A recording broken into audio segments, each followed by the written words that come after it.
এই দৃশ্যটা যেন জঙ্গলের নীরব আদালত, যেখানে সিদ্ধান্ত হবে আজকের দিনের বিজয় পুরুষ শিয়াল, আর তাকে নিয়ে ঘটবে শিয়ালির প্রজনন।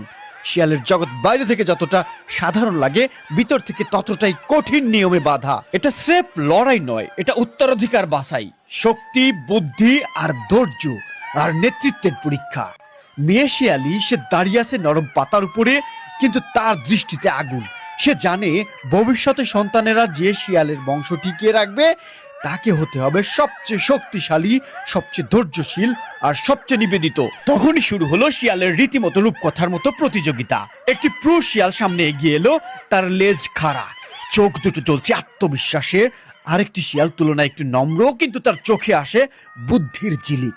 বয়স্ক শিয়ালগুলো চুপচাপ তাকিয়ে আছে, তারা বিচারক, তারা অভিজ্ঞ, তারা জানে এ লড়াই কেবল দাঁত নখের নয়, এই লড়াই চরিত্রের, সাহসের আর দৃঢ়তার। প্রথম চ্যালেঞ্জ আসে সাহসের। শিয়ালগুলো টান টান গায়ের ভঙ্গি একে অপরকে ঘিরে ধরে। হঠাৎ ঝাঁপিয়ে পড়লো প্রথম শিয়াল। গর্জন নয়, বরং মাটির নরম ধুলো উঠে এলো। দ্বিতীয় শিয়াল আঘাত সহ্য করে পিছিয়ে না গিয়ে বুক নিয়ে সামনে বাড়িয়ে এলো, যেন বলছে, আমি দুর্বল নয়, আমি সময় বুঝি, জব বুঝে কোপ মারার নিয়ম বুঝি। তখনই কিছুক্ষণ পরে লড়াইয়ের মোড় ঘুরে গেল। তীব্র আঘাত নয়, বরং বুদ্ধিমত্তা দিয়ে দ্বিতীয় শিয়াল প্রথমটিকে কোণঠাসা করে ফেললো। বয়স্ক শিয়ালেরা মাথা নেড়ে বুঝিয়ে দিল, বিজয়ের আসল শক্তিতে নয়, বরং সঠিক সময়ে সঠিক সিদ্ধান্তে।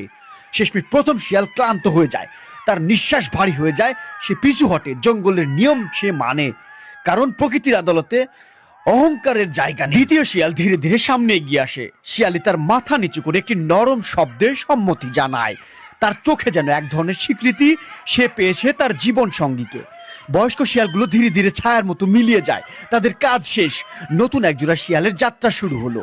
এ জোড়া একদিন জন্ম দিবে নতুন প্রজন্ম, যাদের রক্তে থাকবে শক্তি, বুদ্ধি আর প্রকৃতির কঠিন নিয়মের সম্মান। আমরা দূর থেকে এই দৃশ্য দেখে স্তব্ধ হয়ে যাই।